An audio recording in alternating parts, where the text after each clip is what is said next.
Hello everyone, this is iKonakona, and welcome to another TF2 tier list. Now what is a tier list, you may ask? Well, this tier list ranks the best classes for a particular type of game mode in TF2. Now this list may vary depending on a specific map, but in general, I have found that these top tier classes work best in public servers. And I do want to stress that this is for public servers and not for competitive. Instead of ranking these classes from 1 through 9 like before, I want to use a 3-tier format to determine each class's position. I want to do this because sometimes it's difficult to determine if one class is better than another. Sometimes multiple classes are equally important, so I want to use a 3-tier format. The S tier are the very best top tier classes, A tier are the average classes, and B tier are the bottom classes. In this video, I want to cover my tier list for CP offense. CP or attack defend maps do have an offensive and defensive team, unlike symmetric game modes such as Capture the Flag and 5CP. So let's get started with my tier list for CP offense. Starting with the B tier, we have the Scout. The Scout's low health and limited range make it difficult for him to contribute much to the team. Even though the Scout is fast, many CP maps are designed with choke points and corners that make the Scout vulnerable to rockets, grenades, and sentries.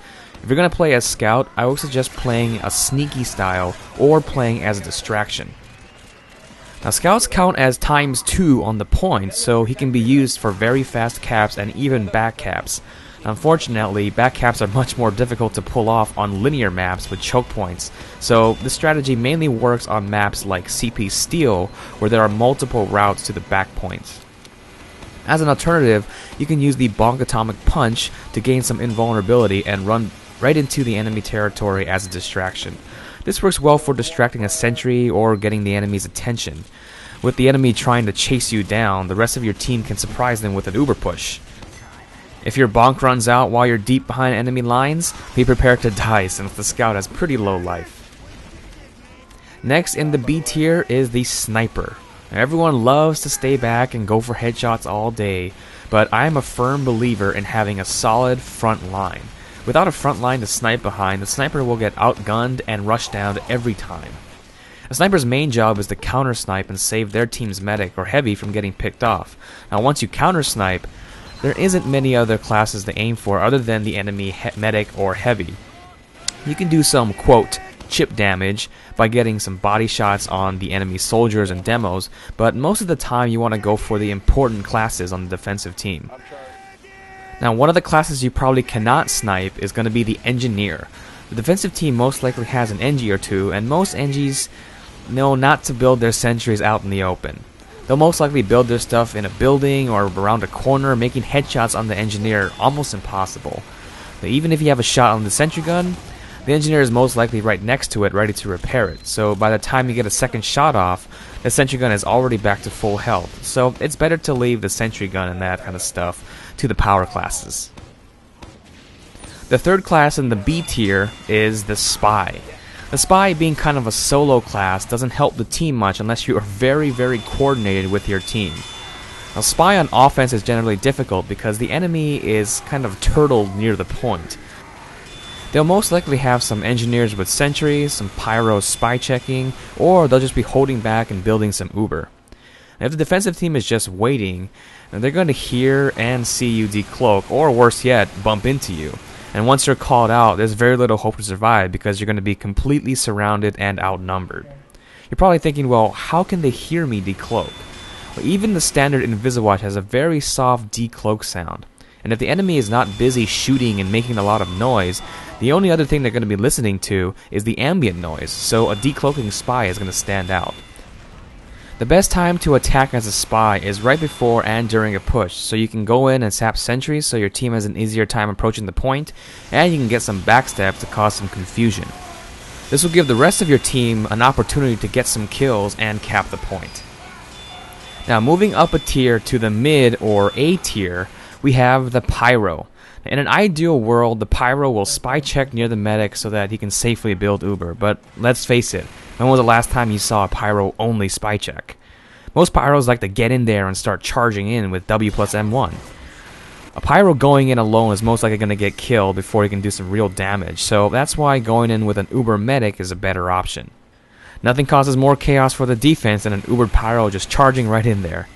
Now, Pyros can rush down sentries, they can go for medics, and they can even take out their sworn enemy, the Heavy, while he's Ubered. Now, Pyro is probably not going to be your first choice for an Uber. There are better classes like Demos and Heavies, but the Pyro is a pretty good alternative if there's no one else to Uber. Next on the A tier list is the Engineer. Now, offensive engineers generally don't get a lot of kills, so don't play engineer because of that. The most important role of the engineer is to set up a teleporter and protect it with a sentry gun and dispenser.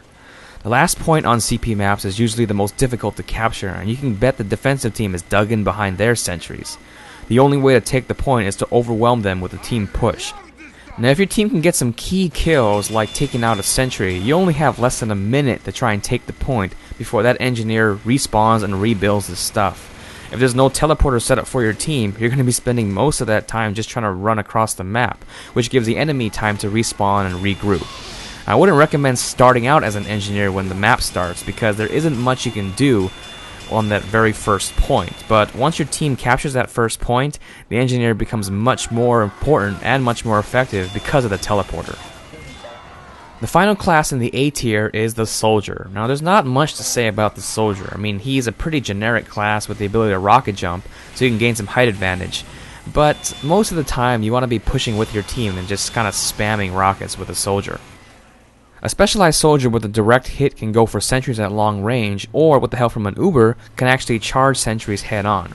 Now, because of the spammy nature of the soldier and some pretty decent health, he makes a really good front-line class. Now, most classes wouldn't dare charge a soldier because he knows that the closer you get to the soldier, the deadlier he gets. If you pocket the soldier as a medic, you can build up Uber pretty fast because soldiers tend to take a lot of damage on the front lines.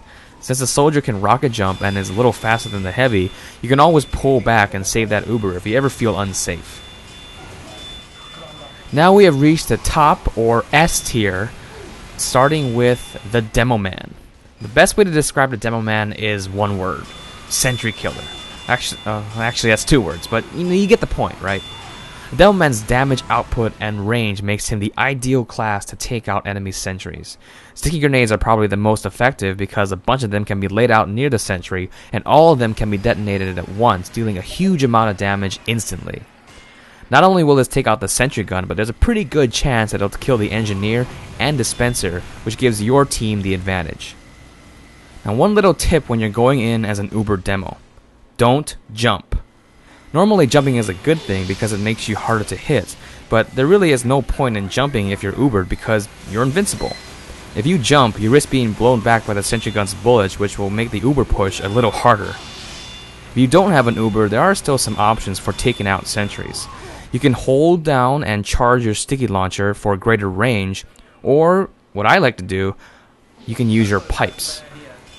Now, pipes have greater range than an uncharged sticky because they can actually roll, and rolling pipe grenades actually have a chance of killing the engineer. Now, Demoman is not only good for pushing in, but you can also kind of play defensive as the offensive team. I know it's kind of weird, but you can play a little defensive and protect your holding point while your team builds Uber. Now, think about Dust Bowl number 3, the very last point, the one with the rocket. The offense usually likes to hold right around the corner right before that last point. Now, you can protect your team from random pyros rushing in and such by laying some sticky traps and detonating them if the defense pushes in too far.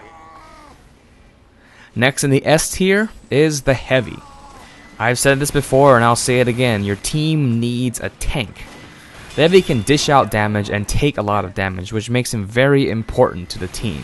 Now, getting hit as a Heavy isn't really such a bad thing because your pocket medic will heal you right back up and you'll gain Uber charge faster. The Heavy can also drop a sandwich if he ever sees his medic is heavily damaged. Now, the Heavy is also very good at protecting the medic, but be prepared to get rushed down by all sorts of classes like pyros, soldiers, demos, scouts, and especially spies, because you're going to be the center of attention. And once you're spotted, you're going to get called out by the enemy, and the enemy is going to be focusing on you. Now, if you want to make sure you survive this onslaught of enemies, make sure you use an Uber and just start mowing everyone down. If you want to take out a sentry though, you're going to have to get in pretty close because there's a lot of damage drop off on the minigun. Now, a good place to pop Uber is right on the last point on, let's say, Dust Bowl number 1 and number 2. The sentries are usually right near the point, and you won't have to really run too far to get within range of those things, so it's going to be pretty easy.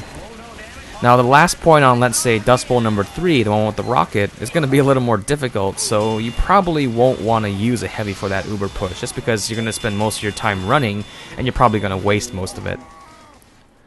Last on the list for the S tier is, of course, the medic. Now, every team needs a medic. I've been saying this a lot.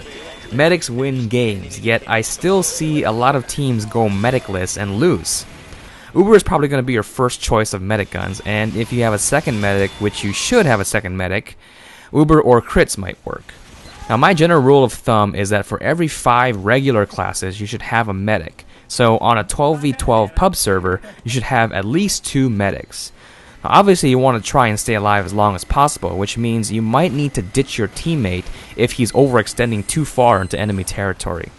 If you have 2 medics and you die, it's not so bad. The other one can build up Uber while you respawn, so, you don't have to worry too much.